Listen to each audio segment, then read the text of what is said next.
Selamat pagi saudara-saudara yang saya kasih dalam Tuhan. Kita berjumpa kembali dalam Renungan Pagi GKU Cibitung. Saudara, mari kita berdoa. Terima kasih ya Tuhan Yesus untuk akhir minggu yang luar biasa yang Tuhan berikan kepada kami. Baik kami dan keluarga boleh memasukinya dengan sukacita dalam keadaan sehat dan selamat. Terima kasih Bapa. Pagi ini kami akan merenungkan firman-Mu. Urapi kami dengan kuasa-Mu. Di dalam nama Tuhan Yesus kami berdoa. Amin. Saudara-saudara, pagi hari ini firman Tuhan diambil dari Amsal 9 ayat 8. Firman Tuhan berkata, "Janganlah mengecam seorang pencemooh, supaya engkau jangan dibencinya. Kecamlah orang bijak, maka engkau akan dikasihinya." Demikianlah firman Tuhan. Judul renungan kita pagi hari ini adalah belajar menerima masukan. Saudara-saudara, pada masa perang salib ada banyak sekali kekonyolan terjadi dengan mengatasnamakan Tuhan. Suatu saat, penguasa Yerusalem yang bernama Guy de Lusignan maju melawan pasukan Sultan Saladin. Ia diperingatkan oleh penasihatnya untuk tidak nekat berperang di luar kota Yerusalem, karena mereka akan sulit memperoleh air minum di tengah padang gurun yang kejam. Apalagi mereka itu menghadapi pasukan Saladin yang lebih berpengalaman di padang pasir. Sayangnya, Lusignan mengabaikan nasihat itu. Ia berkoar bahwa perang ini adalah kehendak Tuhan. Saudara tahu apa hasilnya? Ia dan pasukannya dikalahkan oleh pasukan Saladin yang memang lebih tahu medan. Begitulah orang. Kalau merasa dirinya pintar dan bijak, sulit untuk menerima masukan.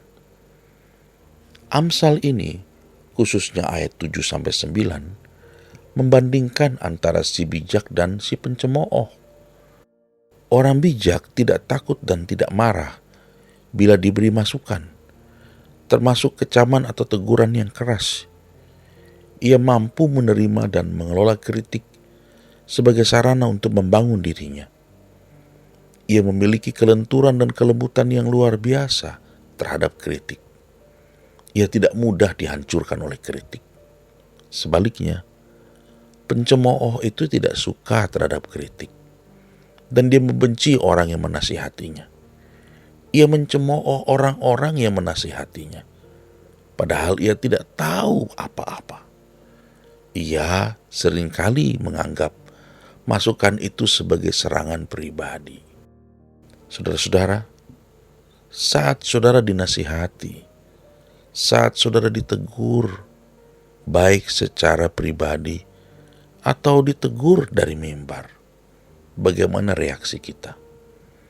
Apakah kita mengakrabi atau malah memusuhi masukan? Memang tidak semua masukan berguna dan harus diterima.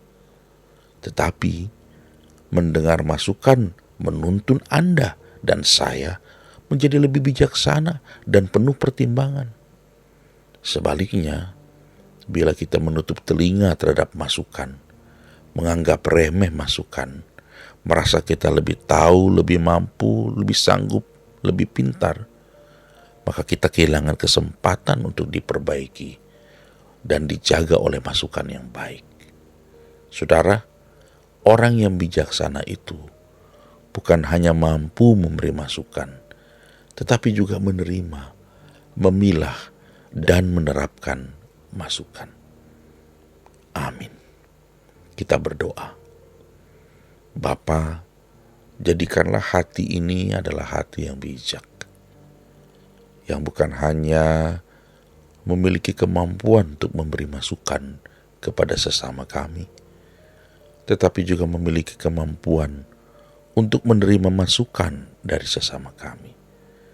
Jadikanlah hati kami hati yang bijak, bukan hati yang penuh cemooh, agar hidup ini semakin hari semakin diubahkan oleh Tuhan.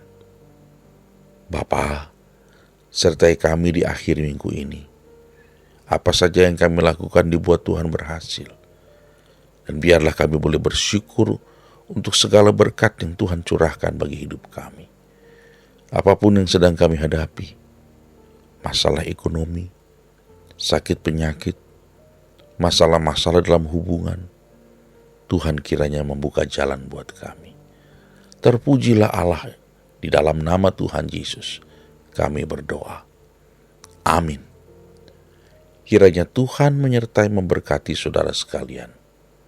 Shalom.